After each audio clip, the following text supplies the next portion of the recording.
Après une nuit de voyage dans l'avion, nous arrivons à Islamabad. Une petite toilette et nous voici déjà en ville. J'incite particulièrement à vous dire que nous sommes en 1989. La caméra n'est pas celle d'aujourd'hui et la qualité des images ne sera pas parfaite. Mais c'est un grand souvenir.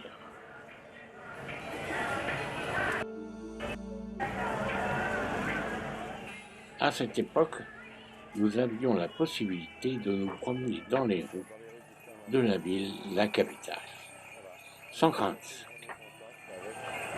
L'islam avec le Pakistan.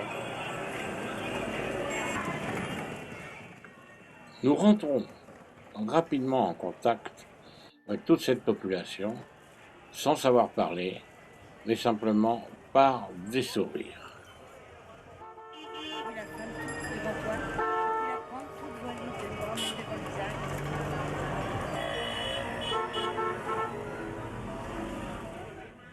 Pour vous situer, nous sommes au nord du Pendjab.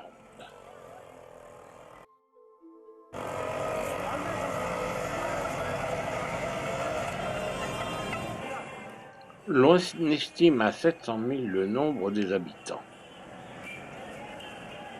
Vraie capitale depuis 1967. Toutes les shops. 1989, à cette époque, la capitale comptait nombreuses universités et écoles.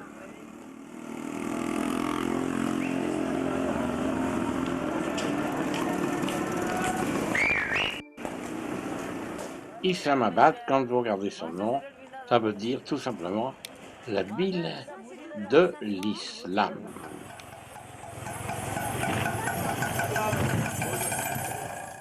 Toutefois, quelques hindous ont su faire leur place dans le pays.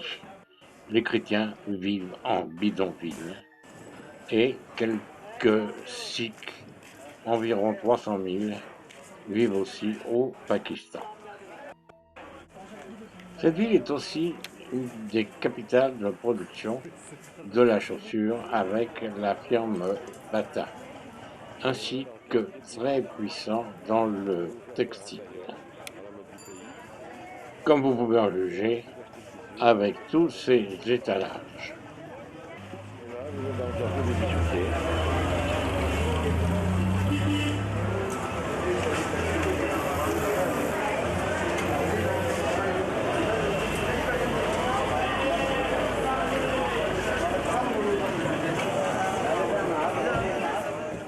Les commerces sont tous ouverts au grand public. Pas de vitrine. Il faut dire que le climat s'y prête aussi.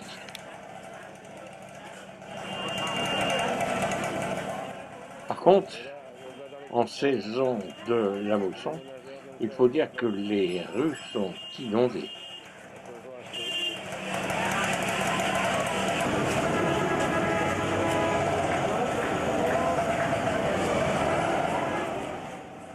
Le style de construction rappelle souvent lorsque l'on est en Inde, avec ses balcons.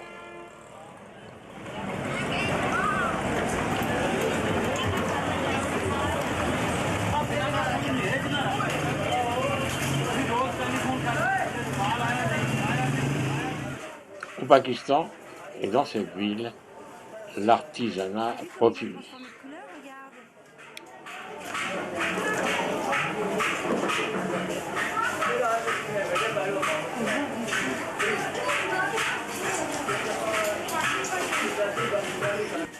Oui, car l'ensemble des fabrications diverses sont uniquement faites à la main, aidées peut-être par de simples tours, par quelques marteaux évidemment, on entend le bruit. Regarde-les là-bas pour la gauche.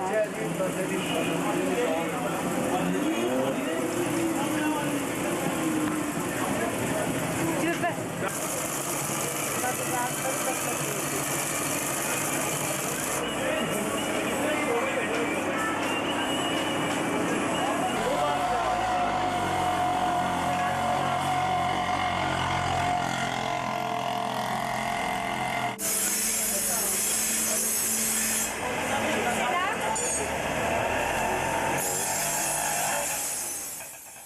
la ferronnerie occupe aussi une place prépondérante.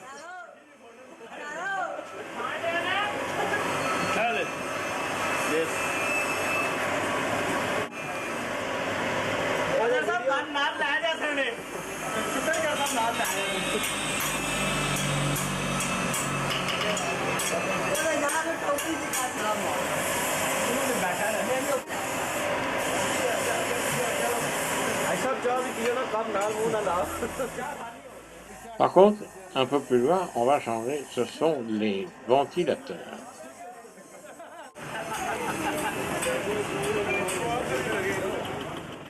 C'est la fin de matinée, on va rentrer à l'hôtel pour le moment.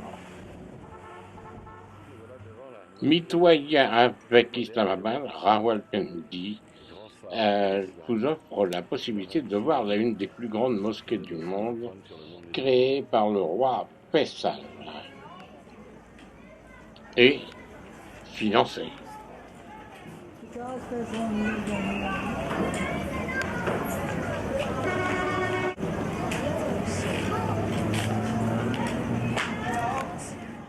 Aucune comparaison avec les anciennes mosquées, elles sont tout à fait modernes et de béton aujourd'hui.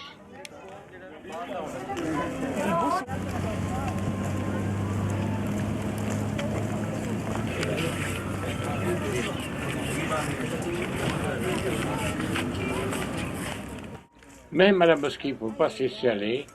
Un petit encas peut vous être servi sous forme de fruits, sous forme de riz, etc., de petits oignons. Bon appétit. Nous sommes en 1989 toujours, et Taxia était le haut lieu du bouddhisme.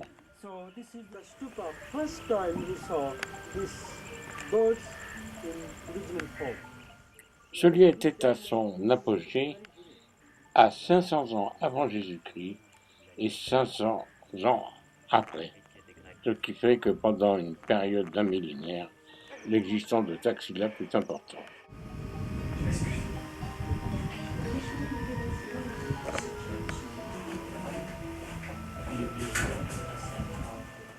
Nous avons la chance de pouvoir voir et de pouvoir filmer ces antiquités extraordinaires. Ce sont les chambres des monastères qu'on va visiter. Monastères. Oui, les chambres des monastères.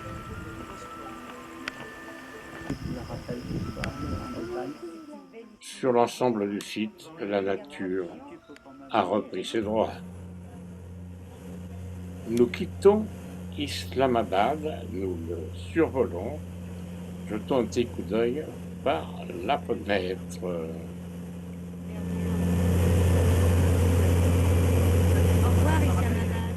Notre petit vol de près de 2 heures nous amène vers Gilgit. Nous survolons aussi la grande mosquée. Nous survolons les premiers contreforts himalayens.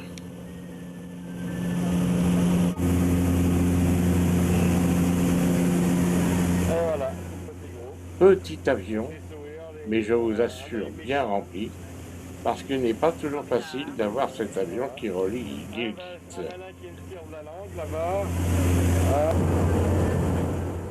L'Himalaya se rapproche de nous.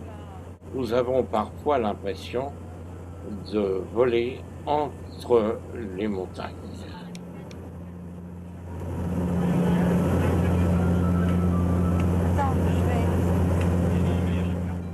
Je peux vous assurer que c'est beau et c'est un peu inquiétant.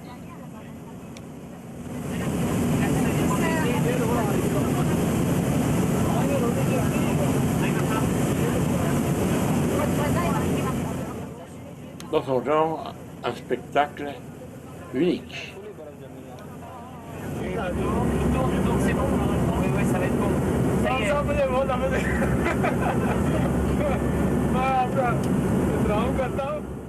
Enfin, les roues, le train d'atterrissage est sorti. Nous approchons de l'aéroport.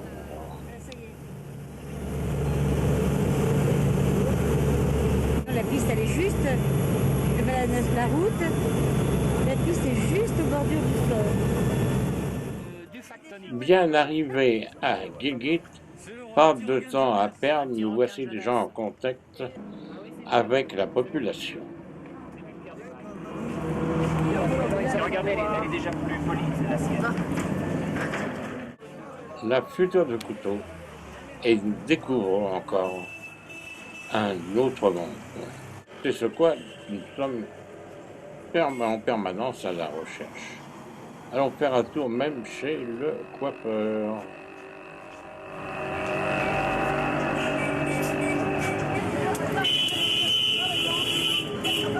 Tu veux pas? Nous sommes à la belle saison, mais l'hiver, je peux vous assurer qu'il fait plutôt frais. Jacques, tu m'as dit que c'est le village. Restaurant, nous voici devant nous. Bienvenue. Les poulets encore accrochés, bien plumés, vous attendent pour le repas du déjeuner.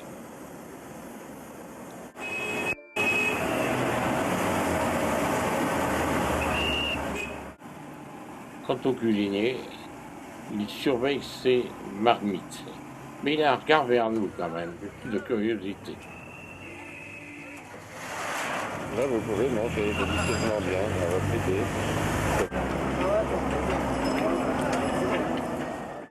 On pourrait dire que c'est de la boulangerie. Non, c'est du pain, évidemment, mais sous le nom de galette. Et regardez comment qu'on fait cuire au four tant de riz. La préparation de la pâte et ces galettes vont gonfler et sont délicieuses.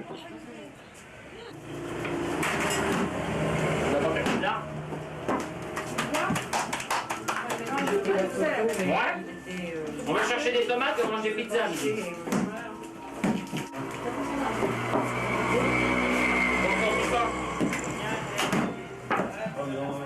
Sortie du four, on croirait une vraie galette, une vraie crêpe.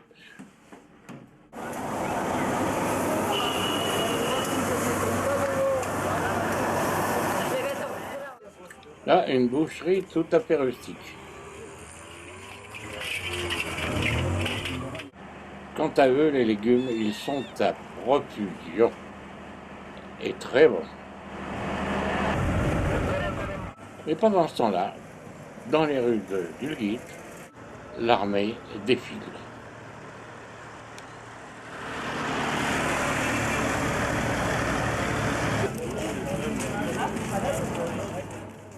Plutôt décontracté, mais à cette époque, c'était la paix.